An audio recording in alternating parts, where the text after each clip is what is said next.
Merry Christmas. നമ്മുടെ ഈ വർഷം ക്രിസ്മസ് ഒക്കെ കുറച്ച് നേരത്തെ നമ്മൾ സെലിബ്രേറ്റ് ചെയ്യാറല്ലേ? ഇന്ന് 17 ആകുമോ? എല്ലാവരും ഹാപ്പി അല്ലേ? നമ്മുടെ ഈ വർഷത്തെ സ്കൂൾ ലീഡേഴ്സ് ഏത് ക്ലാസ്സിൽ നിന്നാണ്? 12ാം ക്ലാസ്സിൽ നിന്ന് സ്കൂൾ ലീഡേഴ്സ് രണ്ടുപേരും.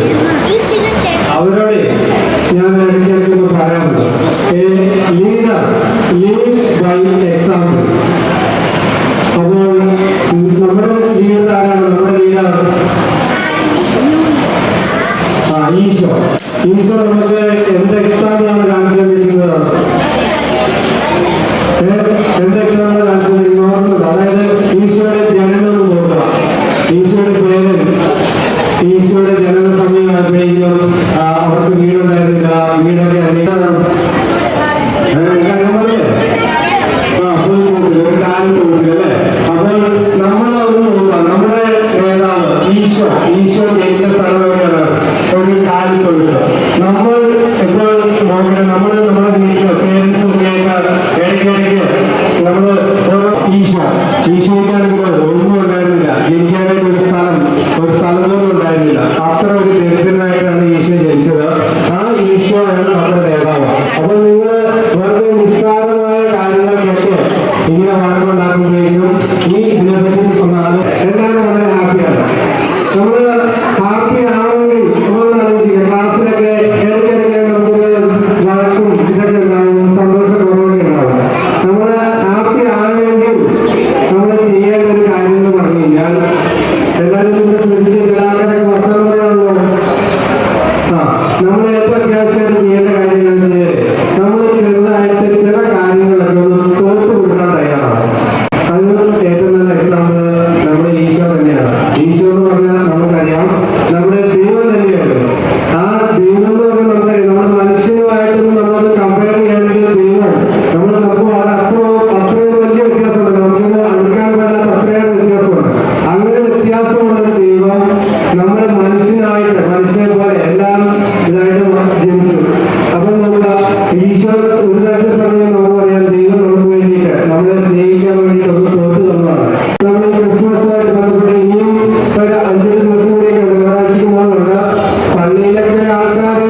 സമ്മാനം നിങ്ങൾക്ക് ചോയ്സ് ഉണ്ട്, ഏത് വേണമെങ്കിലും എടുക്കാം.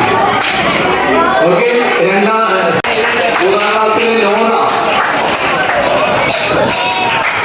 ഫുൾ അറ്റൻഡൻസ് ഉള്ളത് ഏതൻ അരുൺ, സിയന ആന്റണി,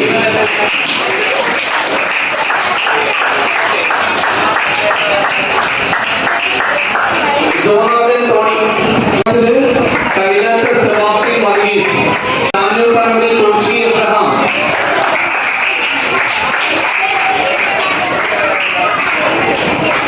പോത്തൻ റാഷിൻ ഇഷ,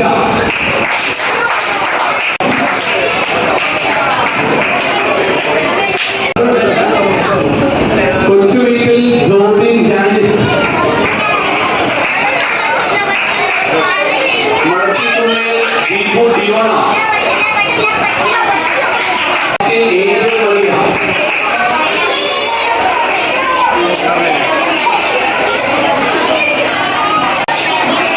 ഏഴാം ക്ലാസ് ഡെറിൻ, ഏഴാം ക്ലാസ്സിലെ ഡെറിൻ, ഏഴാം ക്ലാസ്സിലെ ടിയാര,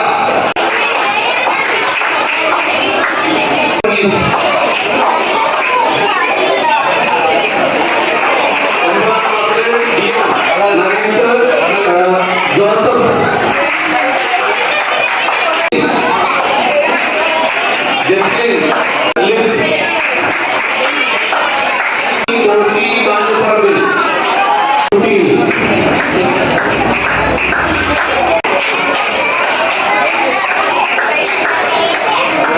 ഡെവിൻ,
ഇനിയൊന്നും ചെയ്യാൻ പറ്റില്ല.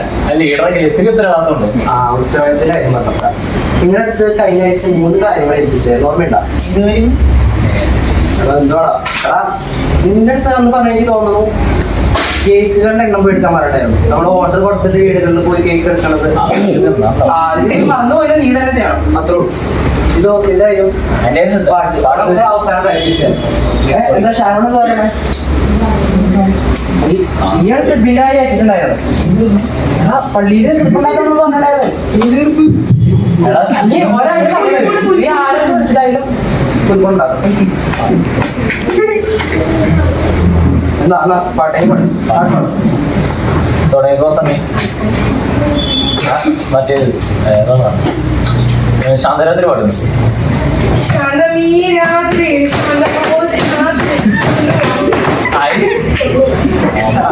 ഇന്നത്തെ പാട്ടാണ് നമുക്ക് എന്താ പറയാ ക്രിസ്മസ് ഒക്കെ പാപ്പാക്കും തുള്ളാൻ പറ്റും. അങ്ങനത്തെ തുള്ളാൻ പറ്റിയ പാട്ടാണ്.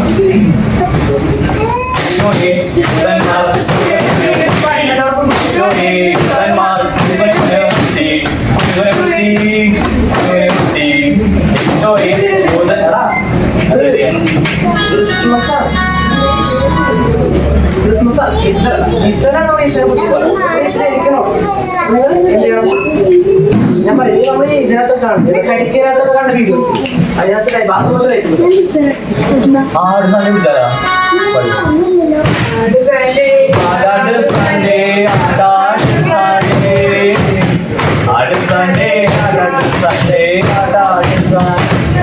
ഉത്തരവാദിത്തമുള്ള ലീഡർ വീണ്ടും പണി വന്നിട്ട് പോയതാ. നല്ല ഉത്തരവാദിത്തമുള്ള ലീഡർ. ഒരു പ്രശ്നമുണ്ട്, നമ്മുടെ അമ്പലിന് ആക്സിഡന്റ്. അമലിന് നീ വിളിച്ചായിരുന്നു അമ്പലിനെ? ഞാൻ കുറച്ച് പോലെ കണ്ടുള്ളൂ. നിന്റെ അടുത്ത് ആരാ പറഞ്ഞ? കവലയിലുള്ള ജോസഫ് അവരിപ്പോ എവിടെയാ? ഹോസ്പിറ്റലിലേക്ക് കൊണ്ടുപോയി പോരാ.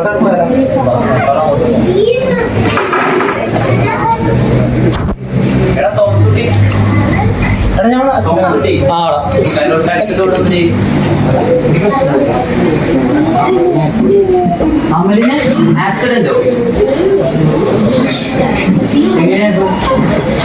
മറ്റേ നമ്മുടെ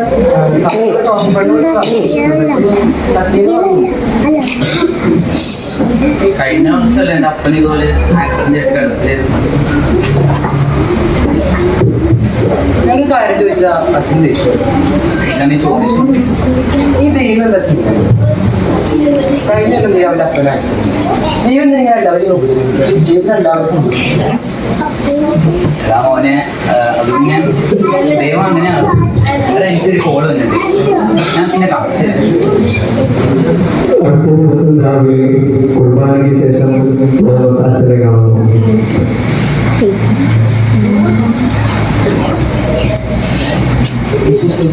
ആ സ്തുതിയായിരിക്കട്ടെ. കൂടെയുള്ളവരൊക്കെ പറയണത് അവരുടെ ആക്സിഡന്റ് കാര്യങ്ങൾ നമുക്ക് ക്യാൻസൽ ചെയ്യാം. നീ അമലിനെ പോയി കണ്ടായിരുന്നില്ലേ? പറഞ്ഞില്ല. ഒരു സർജറി ആണെന്ന് പറഞ്ഞത്. തൽക്കാലം നിങ്ങൾ ഉള്ളവർ വെച്ചിട്ട് ഒന്ന് ഡിസ്കസ് ചെയ്തിട്ട്, കരോട് എന്തായാലും ഇപ്രാവശ്യം വേണം. നിങ്ങൾ ഉള്ളവർ വെച്ച് ഒന്ന് ഡിസ്കസ് ചെയ്തിട്ട് നടത്താൻ ശ്രമിക്കും. നമുക്ക് സാധിക്കും, കുഴപ്പമില്ല. ഞാൻ പറഞ്ഞു തോമസ്, ഇന്നലെ എന്നോടൊരു കാര്യം ചോദിച്ചായിരുന്നില്ലേ? ആ ചോദിച്ചു, എന്താ ദൈവം എന്താ ഇങ്ങനെയെന്ന്. അയ്യോ അച്ഛാ, അതിനൊരു ഫീലിംഗ് ചോദിച്ചു പോയത്. നീ ചോദിച്ചു, എനിക്കറിയാം നിനക്ക് ഞാൻ ഫീലിംഗ് ചോദിച്ചതെന്ന് മനസ്സിലായി. പക്ഷെ എന്നാലും അതിനൊരു ആൻസർ എനിക്ക് തന്നെന്ന് എനിക്ക് തോന്നി. കാരണം ഞാൻ സെമിനാരിലൊക്കെ പഠിച്ച സമയത്ത് എൻ്റെ ജീവിതത്തിൽ ഇപ്പോൾ കഷ്ടപ്പാടൊക്കെ വന്നു. അപ്പൊ ആ സമയത്ത് എൻ്റെ മനസ്സിൽ ഒരു ചോദ്യം ഉണ്ടായിരുന്നു. അപ്പൊ ഇതിന് ഉത്തരമായിട്ട് അന്ന് അവിടെ സെമിനാരിൽ ഉണ്ടായിരുന്ന ഒരു അച്ഛൻ ഒരു കഥ പറഞ്ഞു തന്നു. ആ കഥ ഞാൻ നിനക്ക് പറഞ്ഞു തരാം. കഥ ഇങ്ങനെയാണ്. ഒരിക്കൽ ഒരു പള്ളിയിൽ ഒരു കപ്പിയെന്ന് പറഞ്ഞാൽ വലിയ വിശ്വാസമൊന്നുമില്ലാത്ത കപ്പിയാണ്. അയാളിങ്ങനെ ഒരു ദിവസം പള്ളി അഴിച്ചുകൊണ്ടിരിക്കുകയാണ്.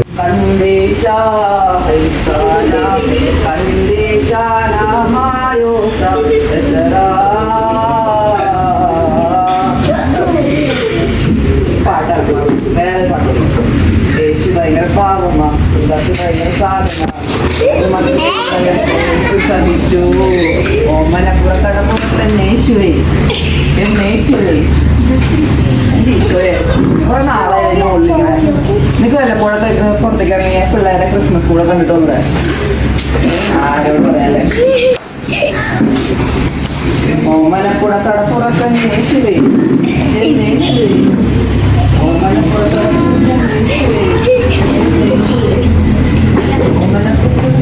ജോസേ ജോസേ നീ നേരത്തെ പറഞ്ഞില്ലേ ആ കാര്യം ഞാനൊന്ന് ആലോചിച്ചത് ജോസേ ഞാൻ പറയുന്നത് കേൾക്കണുണ്ടോ ഞാൻ യേശു നീ നേരത്തെ പറഞ്ഞില്ലേ ആ കാര്യം ഞാൻ ആലോചിച്ചത് നീ നേരത്തെ പറഞ്ഞില്ലേ ഇവിടെ എന്നിട്ട് ബോറടിക്കണ പോയി കറങ്ങിയിട്ടൊക്കെ വരാനായിട്ട് അത് എന്നിട്ട് എന്താ ഞാൻ ഒരു കാര്യം തീരുമാനിച്ചു എനിക്ക് പറയാം നീ ഇവിടെ നിൽക്കും ഞാൻ കറങ്ങിയിട്ടല്ല അതെങ്ങനെ ശരിയാവും?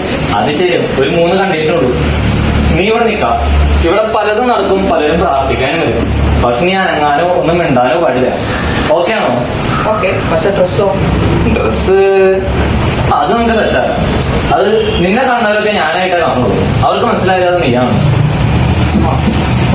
അപ്പൊ ഓക്കെ അല്ലേ അപ്പൊ കണ്ടീഷന്റെ കാര്യം മറക്കണ്ടത് അപ്പൊ ഞാൻ കറങ്ങിയിട്ട് വരാം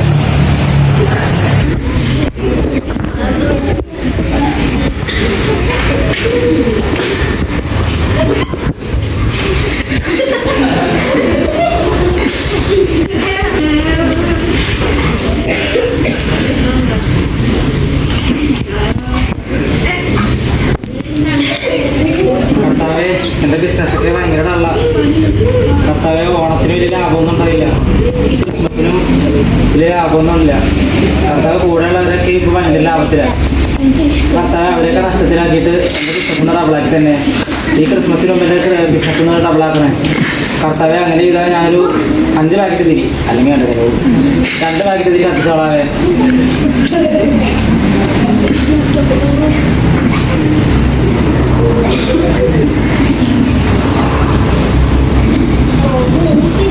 കർത്താവെ പറഞ്ഞ കാര്യമൊന്നും മറക്കല്ലേ.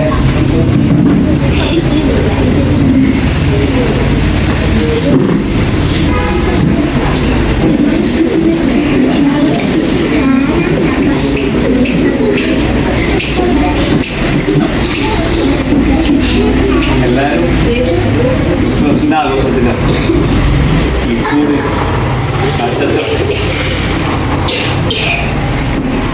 വീട്ടിലാണ് ഭാര്യ ചികിത്സിക്കാൻ ഒരു പൈസ എല്ലാവരും പഠിത്തു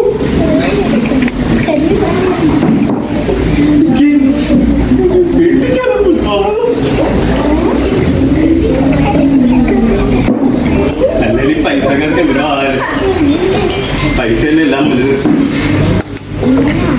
ഈ പാവപ്പെട്ടവന് എന്നെ ഡിജിറ്റൽ എപ്പോഴും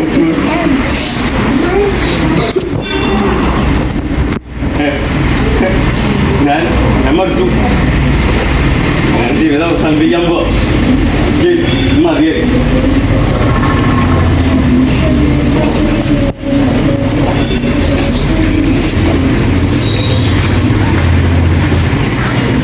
അപ്പാടുകളാ അതും പള്ളി.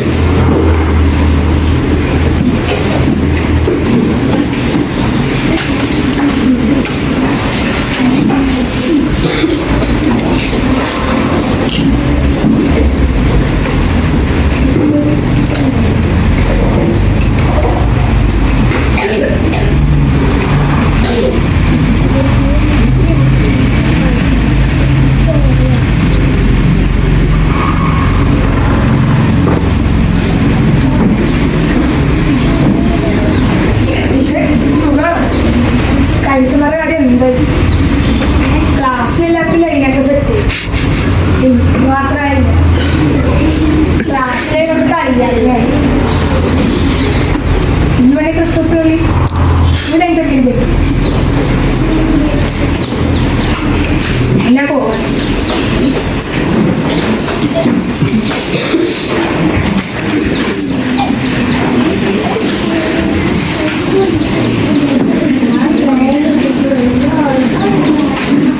അതെ എക്സാമൊക്കെയാണ്. ഞാനൊക്കെ പറഞ്ഞ പ്രാർത്ഥിക്കണ്ട പഠിക്കുന്ന ഇതൊന്നും തലയിൽ കയറുന്നില്ല. നീ പഠിച്ചത് വന്നിട്ടാ രാത്രി അനുഗ്രഹിക്കണോട്ടാ. നമ്മുടെ ഓക്കെ മറ്റേ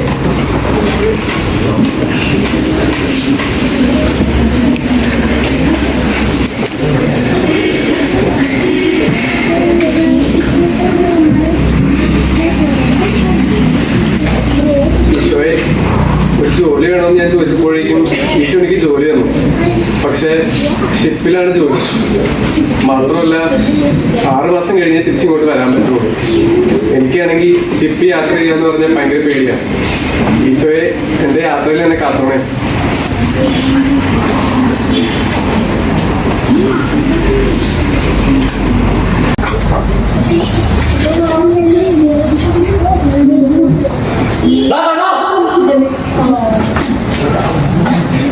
എന്തിനാണ് നീ പേഴ്സണേ ചേട്ടാ ഞാനുള്ള ദിവസം ഇതിന്റെ കാശോടെ പോയി ചേട്ടൻ പൈസ ഒന്നും ഉണ്ടായിരുന്നില്ല. രാവിലെ ഫുള്ള് കാശ് വെച്ചാണോ ചേട്ടാ പൈസ ഒന്നും ഉണ്ടായിരുന്നില്ല. ഈ കാശോടെ പോയി താഴെ എടുത്താൽ ഇല്ല ചേട്ടാ പൈസ ഒന്നും എടുത്തില്ലാന്നേ. അതെങ്ങനെ ശരിയാണ്? എന്റെ കാശിലേക്ക് പോയില്ലേ? പൈസ ഒന്നും ഉണ്ടായിരുന്നില്ല. ഞാൻ രാവിലെ പ്രാർത്ഥിക്കാൻ ഇപ്പൊ കാശ് ഇയാളുടെ കാശ് ഒന്നും എടുത്തിട്ടുണ്ടെന്ന് പറഞ്ഞു. ഇല്ല ചേട്ടാ ഞാൻ പൈസ പേഴ്സോടെ കിടപ്പുണ്ടായിരുന്നു. സത്യം പറഞ്ഞ എന്റെ കാശ് എടുത്തില്ല. ഇല്ല ചേട്ടാ പൈസ ഒന്നും എടുത്തില്ല. ഒരു മുണ്ട പോയി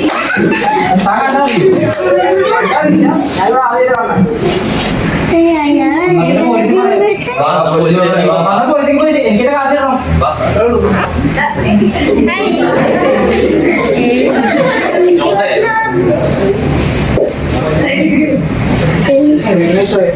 അറിയാണ്ട് ചെയ്തു പോയതാ.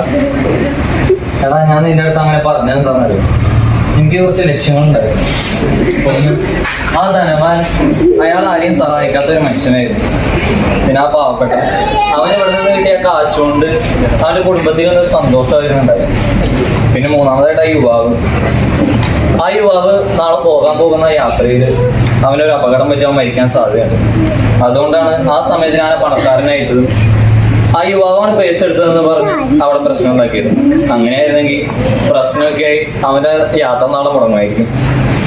ഇപ്പൊ നീ കാരണം അവൻ ചെന്ന് കയറിയത് അവന്റെ നാശത്തിലേക്കാണ്. സാരല്ല, നീ വന്നേ, എനിക്ക് നിന്നോട് കുറച്ച് കാര്യങ്ങൾ പറയാനുണ്ട്. എടാ തോമസേ, ഈ കഥ നീ ശ്രദ്ധിച്ച് കേട്ടില്ലേ? എടാ ഈ കഥയില് ദൈവത്തിനൊരു പദ്ധതി ഉണ്ടായിരുന്നു. പക്ഷെ ആ കപ്പ്യാര് കാരണം അതെല്ലാം ഫ്ലോപ്പായി പോയി. ആ കപ്പ്യാര് തന്റെ മാനുഷികമായ ചിന്തയിലൂടെ കാര്യങ്ങളെല്ലാം നടത്താൻ ശ്രമിച്ചു. പക്ഷെ അത് പലരുടെയും ജീവിതത്തെ നാശത്തിലേക്കാണ് നയിച്ചത്. എടാ നമ്മളിപ്പോ ക്രിസ്മസ് ആഘോഷിക്കാൻ പോകും. ക്രിസ്മസ് എന്തിനാ ആഘോഷിക്കണം? എടാ ദൈവത്തിന്റെ ഒരു പ്ലാന് അത് പൂർത്തീകരിക്കപ്പെട്ടതിനെ കുറിച്ചുള്ള ഒരു ആഘോഷം, അതാണ് ക്രിസ്മസ്. ഈശോ ലോകം മുഴുവൻ്റെ രാജാവാണ്. എന്നിട്ടും തൻ്റെ പിതാവായ ദൈവത്തിൻ്റെ പ്ലാൻ മനസ്സിലാക്കിയിട്ട് ഈശോ ഭൂമിയിൽ, അതും ഒരു കാലിത്തൊഴുത്തിൽ വന്ന് പിറക്കാൻ സ്വയം തയ്യാറായി. ഇനി അഥവാ ഈശോ ആ പ്ലാനിനോട് ഒരു നോ പറഞ്ഞെങ്കിൽ നമുക്ക് ക്രിസ്മസ് ആഘോഷിക്കാൻ പറ്റുമോ? ഇല്ല. പഴയ നിയമത്തിൽ ജെറമ്യ പ്രവാചകനിലൂടെ ദൈവം നമ്മോട് പറയുന്നുണ്ട്, നിങ്ങളെക്കുറിച്ചുള്ള പദ്ധതി എൻ്റെ മനസ്സിലുണ്ട്. നിങ്ങളുടെ നാശത്തിനല്ല ക്ഷേമത്തിന് വേണ്ടിയുള്ള ഒരു പദ്ധതിയാണ്. എടാ അമ്മയുടെ സാഹചര്യം നോക്കുവാണെങ്കിൽ ശരിയാണ്, ഇപ്പോൾ കുറേ കഷ്ടപ്പാടുകളൊക്കെ ഉണ്ട്. പക്ഷെ അത് ദൈവം പിന്നീട് അവന് ചിലപ്പോൾ നന്മയ്ക്കായിട്ട് മാറ്റിയും. അതുകൊണ്ട് നീ വിഷമിക്കണ്ട. നമുക്കിപ്പോൾ ആമലിന് വേണ്ടി പ്രാർത്ഥിക്കും. അതുപോലെ തന്നെ കരോളിൻ്റെ കാര്യം അത് നമുക്ക് പ്രാർത്ഥിക്കാം. ദൈവം നമ്മളെ സഹായിക്കും. നമുക്കിപ്പോൾ ഉള്ളവർ വെച്ച് നന്നായിട്ട് ഭംഗിയായിട്ട് നടത്താം. ശരി, എന്നാൽ നമുക്ക് പിന്നാലെ നമ്മുടെ ജീവിതത്തിൽ ഓരോ കാര്യവും ദൈവത്തിന്റെ പ്ലാനിങ് അനുസരിച്ചാണ് നടക്കുന്നത്. നാം ഇവിടെ ആയിരിക്കുന്നത് പോലും അത് മനസ്സിലാക്കി വേണം നമ്മൾ ജീവിക്കാൻ. അവനെ ദൈവത്തിന്റെ പ്ലാനിങ് വഴിയായി ഞങ്ങൾ ചെയ്ത ഈ ഒരു